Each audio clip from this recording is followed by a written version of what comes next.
नमस्कार, स्वागत है आपका। मैं हूं आपके साथ राधिका चौधरी। आज दिल्ली की दबंग बिटिया, वो बिटिया जिसने एक बहुत बड़ी मिसाल पेश की है, एक ऐसी बेटी जिसने इतिहास रचने में कोई कमी नहीं छोड़ी और ये बता दिया कि दिल्ली की बेटियां कुछ भी कर सकती हैं। कुछ ऐसा ही करा और कहते हैं कि दुनिया का सबसे बड़ा काम वो होता है कि आप बिछड़े लोगों को मिला दीजिए। तो उस बेटी ने भी कुछ ऐसा ही किया। 76 बच्चों को अपने परिवार से मिलाने का जो जिम्मा अपने कंधों पर लेकर सिर्फ 2.5 महीने में वो उम्मीद की किरण और उन परिवारों के लिए खरी उतरने वाली, काबिल होने वाली बेटी, यानी कि आज हमारे साथ सीमा ढाका रहेगी।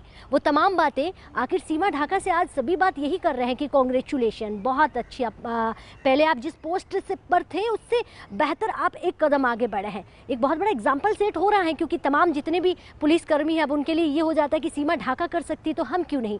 बेहतर बदलाव के लिए किसी को तो शुरुआत करनी पड़ेगी और वो शुरुआत सीमा ढाका ने की है।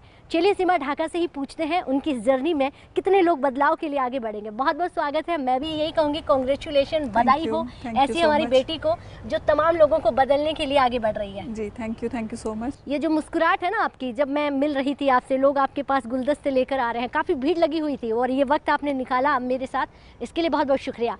लोग तो आ रहे हैं, कांग्रेचुलेशन बोल रहे हैं, लेकिन ये पूछ ज़रूर रहे हैं कि क्या हम भी कुछ ऐसा कर सकते हैं, क्योंकि आप ही के बिरादरी के खाकी वाले ही आपसे जानना चाह रहे हैं। सच बताइए, पहला सवाल पूछूंगा कि क्या खाकी वाले भी आपसे पूछ रहे हैं कि कैसे किया? सभी पूछ रहे हैं और सभी को पता भी है कि मैंने कैसे कैसे किया है। मेरा स्टाफ सभी को पता है मैं कहाँ गई हूँ, कैसे कैसे गई हूँ, और मुझे लगता है कि मेरे करने से और दिल्ली पुलिस स्टाफ को मोटिवेशन मिलेगा। जिस तरह से सीपी साहब ने मुझे आउट ऑफ टर्न प्रमोशन दे के अप्रिशिएट किया है, इससे और पुलिस पर्सन जो भी हैं उनके लिए एक मैसेज गया है कि और वो भी मोटिवेट होंगे इस काम को करने के लिए, मुझे और भी अच्छा लगेगा। जी, ये जो स्टार आपके कंधे पर लगा हुआ चमक रहा है, ये महज एक स्टार नहीं है, ये तमाम खाकी वालों के लिए चमकता हुआ वो सितारा है जिसके लिए कुछ भी कर गुजरना है, लेकिन ये सितारा ज़रूर कंधों पर होना चाहिए। वो आपने अपने कंधों पर लगाया और कहते हैं कि एक बदलाव के लिए पुलिसकर्मी केवल सुरक्षा ही नहीं, समाज को बदलने का भी एक बड़ा ढांचा बनकर सामने आती है। लेकिन आज मुझे पहले इस सवाल का जवाब दीजिए, सीमा ढाका के अंदर ये चीज़ें तो चलिए, मैं ओटीपी से समझ में आता है कि आउट ऑफ टर्न आपको प्रमोशन मिलेगा, पहले आइए पहले पाइए, जैसे आजकल बहुत सारी चीज़ें आती हैं, तो वही इनाम वाली बात भी आपके सामने भी थी, खाकी के सामने थी कि आप कुछ अच्छा कीजिए, 50 बच्चों को ढूंढिए तो आपको प्रमोशन दिया जाएगा। क्या दिमाग में ये था कि प्रमोशन दिया जाएगा, ये था कि नहीं मेरे बदलाव से और बदलेंगे? एक्चुअली ये नहीं है कि मुझे प्रमोशन ही लेना था, प्रमोशन के लिए ही मैंने ये सब कुछ नहीं किया है। हमारे जो सीपी साहब ने ये मुहिम चलाई थी, बच्चों को, बिछड़े बच्चे जो अपने माँ बाप से बिछड़ गए हैं उनको उनके घर वालों से मिलवाना, और मिलवाने के बाद जो उनको खुशी जो मिलती है, वो जो मैंने उनके चेहरे पे देखी है, वो मुझे इतनी ज़्यादा अच्छी लगती है। मुझे अच्छा लग रहा है सीपी सर ने मुझे प्रमोट करके मुझे आउट ऑफ टर्न प्रमोशन दिया है, एसआई बना दिया है, लेकिन मेरे लिए वो खुशी भी उतनी ही बराबर है, उतनी ही अच्छी है जो मैंने बिछड़े हुए बच्चों को ढूंढा है और उनके घर वालों के हैंड ओवर किया है। इसी से शायद मुझे और ज़्यादा ताकत मिली है कि इतने कम टाइम में मैं अपना ये इतना अच्छा टारगेट अचीव कर पाई हूँ। देखिए, बहुत कम टाइम, आप हल्के में कह रही हैं, बहुत कम टाइम नहीं, बहुत ज़्यादा कम टाइम में 2.5 महीने में एक केस सॉल्व नहीं होता है, ये तो आप जानती हैं। चप्पल घिस जाती है, हमारी निर्भया की माँ से पूछिएगा, 8 साल लग जाते हैं, तो बहुत लंबे चौड़े हिसाब किताब होते हैं, लेकिन 2.5 महीने में 76 बच्चों तक पहुँचना, मुझे बताइए, कभी आपको लगा होगा बड़ा कठिन है, लेकिन मन में एक टारगेट था कि नहीं इतना अचीव करके ही रहना है? एक्चुअली कठिन तो था ही, क्योंकि जो मैंने किया है वो काफ़ी पुराने केसेस थे। 2013, 14, 15 तक की FIR जो 2013 वाली फाइलें भी खोली जी, मैंने वो भी केस ट्रेस किए हैं बच्चे, और टफ तो था ही, लेकिन जैसे जैसे बच्चे मिलते गए मेरी और करने का जो मनोबल था मेरा और बढ़ता गया, उनके घर वालों को उनके हैंड ओवर करके, तो मुझे लगा कि जैसे जैसे मेरा एक्सपीरियंस भी बढ़ता गया, जैसे जैसे बच्चे मिलते गए, और मुझे खुशी भी शायद उन लोगों की दुआएं जिनके मैंने बच्चे टेस्ट किए उनके हैंड ओवर किए हैं। पहली बार पहला बच्चा कब मिला था? पहला बच्चा मुझे जन्माष्टमी को 12 अगस्त को पहली मैंने ट्रेसिंग अपने थाने में रजिस्टर्ड कराई थी। जन्माष्टमी को पहला बच्चा? जी, पहला बच्चा। उस दिन मेरा फास्ट था और मैंने एक लड़की को ट्रेस किया था। पहले तो उनका कंप्लेनेंट का नंबर ही मुझे नहीं ट्रेस हो रहा था। काफ़ी ढूंढने के बाद, क्योंकि वो रेंटेड हाउस पे रहते थे, काफ़ी ढूंढने के बाद, मेरे थाने का ही केस था। काफ़ी ढूंढने के बाद वो कंप्लेनेंट मुझे मिली, और मिलते ही वो मुझे देखते ही रोने लग गई कि मेरी जो बेटी है उसको, मुझे शक है कि वो फला लड़का उसको लेके गया हुआ है। तो मैं उसके लड़के के घर पे रेड की, उसके फादर को और भाई को मैंने एग्जामिन किया, इंटरोगेट किया। उनसे मुझे थोड़े बहुत उनके मैंने नंबर लिए। नंबर पे मैंने देखा कि उनके फ़ोन मैंने अपने सामने ही रख लिए, उनके फ़ोन आते रहे। तो उसके भाई का भी फ़ोन उनके फ़ोन पे आया। उसको नहीं पता था कि ये थाने में बैठे हैं। स्पीकर ऑन करके मैंने सब फ़ोन रिसीव कराए। उस लड़के का फ़ोन आया, फिर उस लड़के की मैंने कैफ निकलवाई, एड्रेस निकलवाया, लोकेशन निकलवाई, और उसी दिन वो सेम डे मैंने लड़की ट्रेस भी कर ली थी। तो किसी फिल्मी स्टाइल से कम नहीं था आपका काम। बिल्कुल, ये फिल्मी स्टाइल, फिल्में भी पुलिस ऑफिसर के जो वर्किंग जो हमारा वर्क होता है उसी के ऊपर बनती है। बिल्कुल बिल्कुल। लेकिन रियल में अगर मैं कहूँ तो आप किसी सुपरस्टार से कम काम नहीं कर रही कि सामने रखकर मैंने फ़ोन टेबल पे रखा, रिसीव किया, वो सुन रहे थे, देख रहे थे और फिर मैं वहाँ पहुँची। ऐसी ही स्टोरी मेरी कई केसेस की हैं, और ये एक्चुअल में इन्वेस्टिगेशन यही होती है। ये कोई मतलब फिल्मी स्टोरी नहीं है कि मैंने खुद से क्रिएट की हो। ये एक एक्चुअल स्टोरी है। ऐसे ही इन्वेस्टिगेशन होती है। अगर आप डीपली और अदर केसेस भी देखेंगे तो उनमें भी शायद ऐसे ही होता है। नहीं, बड़ा अच्छा तब लगता है जब आप कह रही हैं कि जन्माष्टमी को पहला बच्चा, और जो आप कह रहे हैं कि पहली बच्ची, उसकी उम्र क्या होगी? माइनर ही थी, बिलो 14 एज थी उसकी, 12-13 साल, वही सेम जो at the time of FIR जो थी। पहला बच्चा जब मिला तो सीमा ढाका लगा कि नहीं?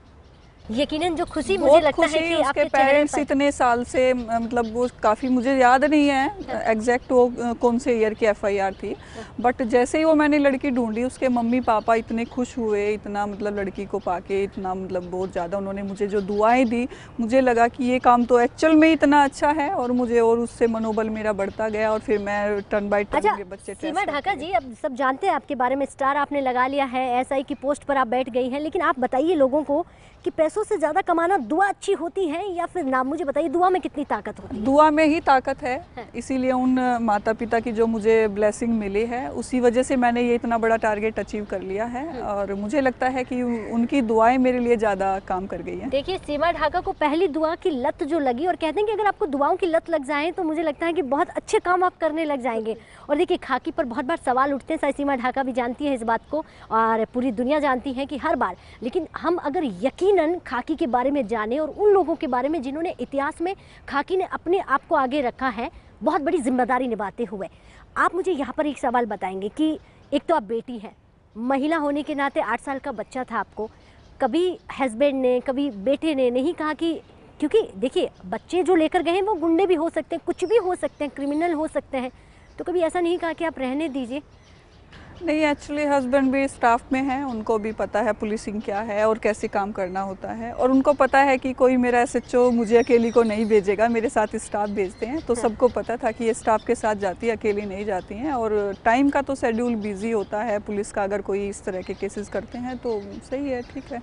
अरे, सीमा ढाका जी के साथ साथ तमाम जितने भी इनके सहयोगी हैं उनका भी मैं शुक्रिया अदा करूंगी, जो आपके साथ कंधे से कंधा मिलाकर चल रहे थे, बैकबोन आपकी मजबूत थी, तभी तो सीमा ढाका हर जगह पहुंचकर एक के बाद एक तमाम उन लोगों को पकड़ते जा रही थी आप। लेकिन जैसे जैसे आगे बढ़ते गए और बच्चे मिलते गए, लेकिन यहाँ पर ये भी लोगों को बताइएगा, क्योंकि लोग कहते हैं कि सीमा ढाका ने ये कर दिखाया, आपको लगता है कि अगर खाकी आपको देखकर, क्योंकि ऐसा नहीं है खाकी बहुत अच्छा काम कर रही है, लेकिन एक बदलाव ज़रूर होगा, क्योंकि अब हर कोई चाहता होगा, चाहेगा कि मेरे कंधे पर भी एक स्टार लगे और ऐसी 2.5 महीने में प्रमोशन मिल जाए, ये तो हर किसी का सपना होगा।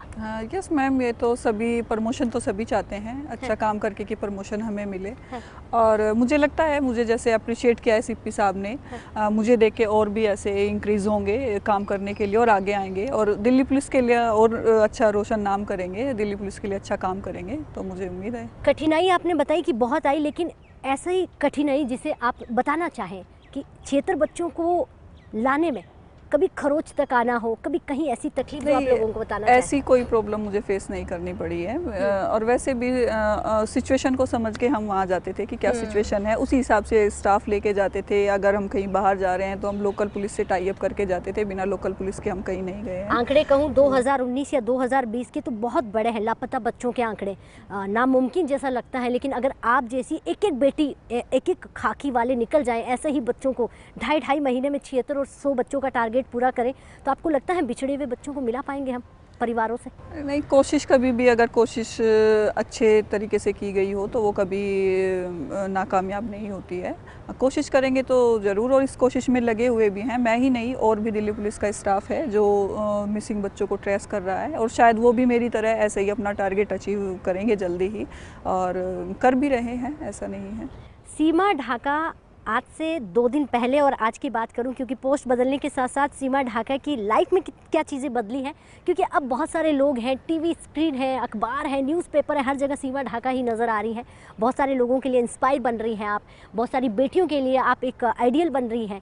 तो कैसा लग रहा है? क्योंकि ये सवाल सबसे पहले नहीं पूछना था और मुझे पता था अच्छा ही लगता है, लेकिन अब आप बताएंगे कि कितना बदलाव आ गया है। बदलाव, मुझे पहला जो मैं थी, मैं वो अच्छी लग रही हूँ। मुझे ये प्रेजेंट जो सीमा मुझे खुद को दिख रही है वो मुझे अच्छी नहीं लग रही है, क्योंकि मैं ये लगा लो कि मैं अपने काम को इतना, मतलब मैं उसमें खो गई हूँ कि मुझे वही काम अच्छा लग रहा है। मुझे इस तरीके से बिज़ी रहना, और ना ही कभी मैं लाइफ में इस तरीके से बिज़ी रही हूँ, तो मैं अपनी उस लाइफ को, 2 दिन पहले वाली लाइफ को बहुत मिस कर रही हूँ, और मैं चाहूँगी कि वापस मैं लौट के उसी लाइफ में जाऊँ। मुझे मतलब ये इतना अनकम्फर्टेबल फील हो रहा है। अच्छा, मतलब ये तो हमारे सामने हमें ही बोल रही हैं। ये बहुत अच्छी बात बोल रही है कि देखिए कैसे मीडिया वाले पहुंच जाते हैं और एक ना एक बात में कोई कांग्रेचुलेशन देने के लिए आ जाता है, गुलदस्ता देने आ जाता है, हर जगह सीमा सीमा, लेकिन सीमा कहीं खो ना जाए, कहीं ये डर है आपको? डर तो नहीं है, खोऊंगी तो नहीं, क्योंकि उस काम की लत लगी हुई है तो वो छूटेगा नहीं, और रूटीन पे आ जाएगा काम। लेकिन मैं इस काम में ज़्यादा बिजी नहीं होना चाह रही हूँ, मुझे वही काम करके ज़्यादा खुशी मिलती है। चलिए, ये तो पता चला कि सीमा ढाका क्या चीज़ें मिस कर रही है। वो 2 दिन वाली पहली ज़िंदगी जो है बड़ी खूबसूरत थी, जिसमें एकांत में बैठकर सिर्फ काम पर फोकस करना, फाइलों में खो जाना और ट्रेसिंग, नंबरिंग, इन सब चीज़ों में। लेकिन वो सब चीज़ें थोड़ी सी बिजी बीच में मैं चाहूँगी कि रुक सी गई है। तो यहाँ पर सीमा जी आप चीज़ बताइए कि 76 बच्चों को ढूंढने में आपको क्या चीज़ ऐसी लगी कि बच्चे लापता क्यों हो जाते हैं? आपको ऐसी कौन सी चीज़ लगी जो सिमिलर लगी हो सब लोगों के साथ, सारे बच्चों के साथ, कि एक ही चीज़ है जो बार बार सामने आ रही है? जो पुराने केसेस हैं उनमें क्या प्रॉब्लम आ रही है कि कंप्लेनेंट और आईओ का कम्युनिकेशन जो है वो हट जाता है। वो किस लिए हट जाता है? या तो वो रेंटेड हाउस पे रहते हैं कंप्लेनेंट, वो खाली करके चले जाते हैं और अपना मोबाइल नंबर जो वो एफआईआर में मेंशन कराते हैं वो चेंज कर लेते हैं, नया नंबर ले लेते हैं, या फिर किसी अदर उसमें आईओ चेंज हो जाता है। आईओ चेंज होना भी एक मेन रीज़न है कि आईओ चेंज हो गया। कच्ची कॉलोनी में एरिया होना, एड्रेस आईओ अगर पहुंचना भी चाहे, कंप्लेनेंट से टाई अप करना चाहे, मिलना चाहे, कांटेक्ट करे, तो कच्ची कॉलोनी में एड्रेस बहुत मुश्किल मिल जाते हैं। तो कंप्लेनेंट जो भी आए एफआईआर रजिस्टर्ड कराए, अपना एक अच्छे प्रॉपर एड्रेस लिखवाए ताकि आईओ को वहाँ पहुँचने में दिक्कत ना हो। अगर वो अपना एड्रेस चेंज करें तो वो आईओ को जाके बताएं कि मैं अपना एड्रेस चेंज कराऊं। मोबाइल नंबर बदलें तो मोबाइल नंबर आईओ को बताएं जाके कि मैं अपना, और इस बीच अगर बच्चे की कोई इन्फॉर्मेशन कंप्लेनेंट को मिलती है तो तुरंत आईओ के साथ शेयर करें।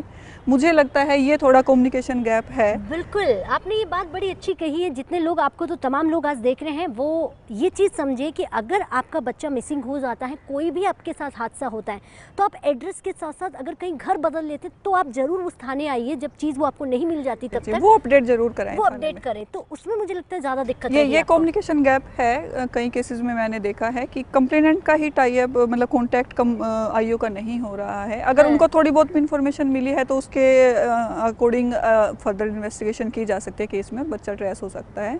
कई केसेस ऐसे ही हैं जो मैंने एड्रेस पहले वेरीफाई किए हैं, उन तक कंप्लेनेंट तक पहुंची हूँ, उन्होंने जो इन्फॉर्मेशन दी है उसके हिसाब से बच्चे ट्रेस हुए हैं। कैसे हालात में बच्चे मिले होंगे आपको? कोई ऐसा कि बहुत ज़्यादा जिसे देखकर आप कहें कि बहुत ज़रूरी है कि हमें इन बच्चों को ढूंढ लेना चाहिए, क्योंकि वो अपनी ज़िंदगी को जीना, खुशी, बचपन सब छोड़कर बहुत आगे निकल जाते हैं? एक अनस नाम का लड़का था, मनवियार थाने का केस रजिस्टर्ड था। उसके सिंगल पेरेंट्स थे, मदर थी नहीं फादर थे। 3-4 बच्चे थे उसके। हो सकता है वो अपने रोज़मर्रा के जीवन में इतना बिजी हो कि अपने बच्चों को टाइम ना दे पा रहा हो। उसका लड़का था अनस नाम का। वो एक नशे की लत में, जो सुलोचन टाइप का जो होता है, वो उसको इनहेल करने लगा था। उसको पूरा करने के लिए होगी उसकी 7-8 साल, वही कम एज का। जी जी। और उसको पूरा करने के लिए वो घर से अगर पैसे नहीं मिलते थे तो चोरी इधर उधर से करता था, फादर उसको मारता पीटता था, तो वो इस वजह से घर से ही निकल गया था, काफ़ी टाइम उसको भागे हुए हो गया था घर से। फिर जैसे मैं उसके फादर से मिली, उन्होंने मुझे बताया कि वो ऐसे स्मोक भी करता है और इधर उधर कहीं रेलवे स्टेशन साइड वो कभी कभी बताता है कि मैं अपने दोस्तों के साथ उधर चोरी करता हूँ, वो अपनी बहन से शेयर करता था ये बातें। तो फिर मैं उसके फादर को लेके वहाँ 4-5 बार मैंने रेड डाली, उसके फ्रेंड्स को, जो आसपास लोग थे रेडी पटरी वाले, उनको फोटोग्राफ्स दिखाए, उनको अपना नंबर दे के आई कि इस बच्चे को आप आसपास भी कहीं देखें तो मुझे कांटेक्ट करें। ऐसा ही हुआ, वो लड़का हमने जल्दी ट्रेस कर लिया और जिस टाइम हमने वो ट्रेस किया वो नशे में था, उसकी आंखों पे स्वेलिंग थी काफ़ी ज़्यादा। मैंने उसका मेडिकल एग्जामिनेशन कराया, उसको CWC प्रोड्यूस किया, CWC की डायरेक्शन पे फिर उसको जो नशा मुक्ति केंद्र गवर्नमेंट के बने हुए हैं उसमें ट्रीटमेंट के लिए वहाँ डिपॉजिट कराया, तो उसका भी ट्रीटमेंट ही चल रहा है। इस तरह का भी बच्चा मैंने ट्रेस किया है। अच्छा, तो अब उसका इलाज चल रहा है? जी जी। तो ऐसे बच्चे भी हैं जो नशे की लत में चले जाते हैं, तो ज़्यादातर आप मुझे बताएंगे कि बच्चे जो आपने कहा कि एक अनस नाम का ऐसा बच्चा मिला है, आपने एक एग्जांपल एक बेटिया का भी दिया, छोटी सी बिटिया जो इस तरह खो गई थी, ऐसा बच्चा जो परिवार ढूंढ रहा था और उसे मिला नहीं और फिर उन्होंने उम्मीद छोड़ दी हो, क्योंकि 2013 तो बहुत पुराना हो जाता है। पुराना ही है मैम, उसमें कई सारे केसेस हैं जिनमें उम्मीद थी ही नहीं। कल मैं लेके भी गई थी, एक प्रेस रिपोर्टर वाले आए थे, बख्तावरपुर का एक केस था। 5 साल पहले लड़की गई थी, तब वो 8th क्लास में पढ़ती थी, उनको कोई उम्मीद नहीं थी कि लड़की मिल भी जाएगी। जैसे ही मैंने पहले तो कंप्लेनेंट को ढूंढा, हर केस में मेरे लिए चैलेंजिंग यही था कि पहले कंप्लेनेंट से मुझे कॉन्टैक्ट करना है, जो मिलने बहुत मुश्किल थे। कंप्लेनेंट को ढूंढा, उन्होंने बताया कि मेरी बेटी ऐसे ऐसे, वो रोने लग गए, काफ़ी परेशान थे। फिर उन्होंने जैसे जैसे जो मुझे इन्फॉर्मेशन दी और मैंने 2-3 दिन के अंदर उनकी लड़की जो है, मैं यूपी तिगरी धाम से मैं उनको लेके आ गई थी लड़की को। ये 2-3 दिन में 2013 वाला केस बता रही है? 2015 का केस है। 2015 का जी। लेकिन यहाँ पर एक सवाल पूछूंगी, शायद हो सकता है कि आपके लिए भी वो गलत हो जाए या हो सकता है आप उसको बड़ा बेहतर तरीके से जवाब दे। तो फिर 2015 में जब उन्होंने केस तो दर्ज किया होगा, क्यों नहीं ढूंढ पाए वो? उस टाइम लड़की की उनके पास कोई इन्फॉर्मेशन नहीं थी पेरेंट्स की। कैसे आई? बाद में लड़की ने वहाँ से फ़ोन किया एक आध बार उनके पास, तो उनका नंबर आ गया लड़की का और लड़की ने बताया कि मैं बहुत परेशान हूँ और यहाँ मुझे खाने को नहीं देते हैं या मैं ऐसे परेशान हूँ। तो जैसे ही मैं मिली, उन्होंने मुझे नंबर दिया और बताया कि जी हमारी लड़की को निकालो, वो तो बहुत परेशान है, इस तरह से रो रही है फ़ोन पे। हाँ। तो फिर मैं नंबर की मैंने कैफ लोकेशन वगैरह निकलवाई और उसी आधार पे मैं वहाँ पहुँची गाँव में, फिर मैं लड़की को ले आई रेस्क्यू करके। अच्छा, इसमें ये हो जाता है कि 2015 में तो था ही था, लेकिन उसमें कहीं ना कहीं आपने यहाँ वो चीज़ें ढूंढना शुरू किया कि जहाँ से हमें छोटा सा भी लिंक मिल जाए और आप वहाँ तक पहुँच पाए। अच्छा सीमा जी, यहाँ पर एक चीज़ और आ जाती है कि बच्चे मिसिंग तो हर दिन अगर हम कहें तो 17 बच्चे मिसिंग होते हैं, अगर मैं दिल्ली की बात करूँ तो। ऐसे में आपको क्या लगता है कि ज़्यादातर बच्चे मिसिंग होने के पीछे रीज़न क्या समझ में आया आपको? कॉमन रीज़न कुछ जो फीमेल्स हैं, गर्ल्स हैं, ज़्यादातर लड़कियां किसी के बहकावे में आके जैसे टीनेजर एज में चली जाती हैं, शादी के चक्कर में उस टाइम समझ होती नहीं है, वो रीज़न है। और ये नशे वाला जिस टाइप का जो थोड़ा पेरेंट्स टाइम नहीं दे पाते अपने बच्चों को या उनको ऑब्जर्वेशन में ऑब्जर्व नहीं कर पाते कि क्या कर रहा है मेरा बेटा और बच्चा क्या कर रहा है, मुझे क्या करना चाहिए, इस टाइप के भी केसेस, ये रीज़न है मेन। जी। 76 बच्चों को लेके आए, उनमें से हर बच्चे की फैमिली ने उसे एक्सेप्ट किया है? एक्सेप्ट किया है, लेकिन बच्चे का वही है, बच्चा नहीं फैमिली में जाना चाहता इतने टाइम के बाद या नहीं, तो CWC की डायरेक्शन पे उनको शेल्टर होम वगैरह में काउंसलिंग भी कराई है CWC से। हर बच्चा जो 76 बच्चे मैंने ट्रेस किए हैं सभी CWC में प्रोड्यूस किए हैं और उनकी डायरेक्शन पे जहाँ उनको ठीक लगा वहीं के ऑर्डर किए हैं। बच्चे के पेरेंट्स को ठीक लगा काउंसलिंग करके तो पेरेंट्स के हैंड ओवर किए हैं, किसी अदर पेरेंट्स के पास नहीं जाना चाहते तो शेल्टर होम में जहाँ भी। ज़्यादातर बच्चे किस फैमिली से होते होंगे? ये थोड़ा गरीब बेचारे जो लेबर वर्क करने वाले हैं, इस टाइप के, रोड साइड वाले हो गए हैं, वही लोग जो ध्यान नहीं दे पाते हैं। हाँ, वही जो बाहर से कमाने के लिए दिल्ली में आ जाते हैं और दोनों हस्बैंड वाइफ फैक्ट्री में काम करते हैं, अपने पीछे से बच्चों को कोई गुमराह कर देता है, बैक ऑफ फुसला के ले जाता है, इस टाइप के बच्चे ज़्यादा मिलते हैं। सीमा जी, यहाँ बार बार जब मैं आपके बारे में सुन रही थी, पढ़ रही थी, तो एक चीज़ कॉमन बहुत ज़्यादा सुनने को मिल रही थी कि वो एक माँ और पिता का प्यार बच्चे से कितना लगाव होता है वो एक माँ समझ सकती है। और मैं तो माँ हूँ, तो खाकी पहले नहीं है, पहले मेरे लिए ममता आ जाती है और बच्चों से माँ का मिलाव जो है, क्या कहीं ना कहीं आपको वो चीज़ भी जोड़ रही थी? वो भी चीज़ भी जोड़ रही थी, क्योंकि जो मैंने बच्चे वो कम ही एज के थे, मेरे बेटे से बस थोड़ा ऊपर और नीचे वाली एज के थे। हाँ। तो कहीं ना कहीं, और जैसे मैं जिस बच्चे को ढूंढ के लाती थी, तो रास्ते में आउट स्टेशन से मैं किसी को ला रही हूँ, रास्ते में बच्चा मेरे से इतना अटैच हो जाता था, कहता था कि ना मैं घर जाऊँगा ना मैं कहीं और जाऊँगा, मैं तो दीदी आपके साथ ही जाऊँगा। हाँ। इस टाइप से मतलब उनके, तो मुझे इतना अच्छा भी लगता था उनसे मिलके, मतलब बहुत ज़्यादा अटैचमेंट भी हो जाती थी। और जब उनके घर वालों को देती थी और वो इतने खुश होते थे तो मुझे और भी ज़्यादा अच्छा लगता था। अच्छा, सीमा ढाका की फ्रेंड सर्कल की बात करूं मैं यहाँ पर, कोई ऐसे है मत ले प्लीज। फ्रेंड सर्किल की यहाँ पर बात करूं जो आपके फ्रेंड सर्किल है, वो भी तो इसी फील्ड में होंगे क्योंकि मोस्टली होते हैं, तो उनके साथ डिस्कस, क्योंकि देखिए फ्रेंड सर्किल जब बहुत अच्छा होता है तभी लोग कुछ अच्छा करने की सोचते हैं, तो आपके फ्रेंड सर्किल भी आपसे पूछते होंगे कि नहीं अब नेक्स्ट टारगेट है जो हम अचीव करेंगे, हम कुछ अब ऐसा करेंगे, ये रियलिटी में एक बहुत अच्छा काम है जिसे समाज वाहवाही कर रहा है और कहीं ना कहीं देश को एक कदम आगे बढ़ाने का काम कर रहा है और उन लोगों को अपने बच्चों से मिलाने का काम कर रहा है जो उम्मीद खो देते हैं। हाँ बिल्कुल, अभी मुझे देख के मुझे लगता है और भी मेरा फ्रेंड सर्कल आगे आएगा और इस तरह के काम करेगा, दिल्ली पुलिस का नाम रोशन करेगा, और कर ही रहे हैं, सभी अपनी ड्यूटी करते हैं मेहनत से, तो सभी कर। देखिए तारीफ तो हर कोई कर रहा है, यहाँ पर एक सवाल रहेगा मेरा आखिरी, खाकी को लेकर सवाल उठता है और जो सच है वो मैं पूछना भी चाहूँगी, क्या आपको लगता है कि खाकी पर जब सवाल उठते हैं कि खाकी कहीं ना कहीं अपनी जिम्मेदारी को निभाने के लिए पीछे रह जाती हैं, आपका एक बहुत बड़ा एग्जाम्पल है कि खाकी ने बहुत बड़ा एग्जाम्पल दिया है जिम्मेदारी को कैसे निभाते हैं, उनके लिए क्या करेंगे? देखिए मैम, मैं आपके सवाल के जवाब में ये कहूँगी कि मैंने बहुत बार सुना है मीडिया के थ्रू या किसी न्यूज़पेपर में जैसे भी, कि पब्लिक खुश नहीं रहती है पुलिस से और पुलिस की हेल्प इसलिए नहीं करना चाहती है कि पुलिस अच्छा काम नहीं करती है, लेकिन जब भी मैं अपने केसेस के रिगार्डिंग मैं कहीं फील्ड में जाती हूँ, पब्लिक से मिलती हूँ, अगर मैं अकेली भी हूँ और सिविल में हूँ, मैंने ये बता दिया कि भैया मैं स्टाफ से हूँ, तो वो मेरी हेल्प करने के लिए इतने जल्दी आगे आते हैं, मुझे लगता ही नहीं है कि कोई गैप है पुलिस और पब्लिक के बीच में, कोई गैप है।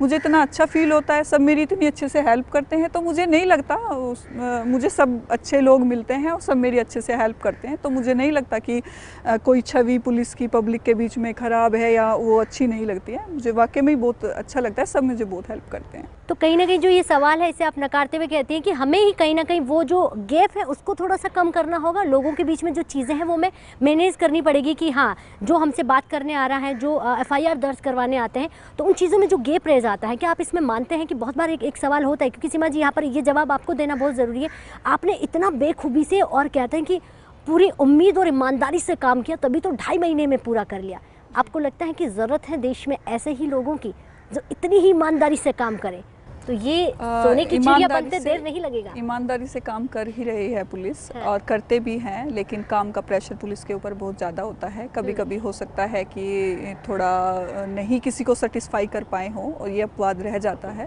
बट सभी मेहनत करते हैं, पुलिस की जॉब सभी को पता है, जिस दिन वर्दी पहनते हैं कि हमें मेहनत करनी होती है तो वो मेहनत करते ही हैं, मुझे ऐसा कुछ नहीं लगता है। चलिए, बहुत अच्छी बातें आपसे साझा की हैं और बहुत ज़्यादा मैं ये कहूँगी कि जितने भी लोग सुन रहे हैं वो आपसे ये तो समझ पाए कि आखिर सीमा ढाका में कोई बदलाव नहीं आया, वो 2 दिन पहले जो थी वो आज भी वही है और वो चाहती हैं कि मैं इन चीज़ों से फ्री हो जाऊँ, लोगों को बता दूँ और उसके बाद मैं अपने काम पे फिर निकल पड़ूँ। तो क्या आप अब इसको यही रोक देंगे या फिर से इसी मुहिम में आगे बढ़ेंगे आप? नहीं, मैं इसको कंटिन्यू करूँगी, जैसे CP साहब ने मुझे आउट ऑफ टर्न प्रमोशन दे के अप्रिशिएट किया है, मैं आगे भी इस मुहिम को आगे चलाना चाहूँगी और अपने फ्रेंड को भी जो मेरे साथ हैं उनकी भी अगर वो करना चाहें तो मैं उनकी भी हेल्प करूँगी। जरूर करिएगा, आपके जितने भी फ्रेंड्स हैं वो आपके सामने तो जरूर आपकी तारीफ कर रहे हैं, पीछे कह रहे हैं सीमा ढाका आगे निकल गई है, देखिए वो सीमा ढाका का इंटरव्यू हो रहा है, हमारा मैं आगे नहीं निकली हूँ, मेरे पीछे पीछे मेरे साथ हैं। चलिए, बहुत खूबसूरत आपकी बातें एंड प्राउड ऑफ यू, आप बहुत अच्छा काम कर रही है। तो चलिए, आज सीमा ढाका से हमने वो तमाम बातें जानी जो हर कोई जानना चाहता है और सीमा ढाका ने जिस तरह अपना काम ईमानदारी और बहुत उम्मीदों के साथ किया है वो हर कोई जानता है। देखिए, देश में बेटियां अगर कुछ ऐसा करती हैं तो इतिहास में तो अपना नाम दर्ज करती है, लेकिन बहुत कुछ सिखा के जाती है। अपनी बेटियों को कुछ ऐसा बनाइए, या यूँ कहूँगी आज के मेहमान में समाज को बदलने के लिए खाकी का सपोर्ट कीजिए, साथ खड़े रहिए और कंधे से कंधा मिलाकर काम कीजिएगा, फिर देखिएगा कितने बदलाव देश में होते हैं। नमस्कार।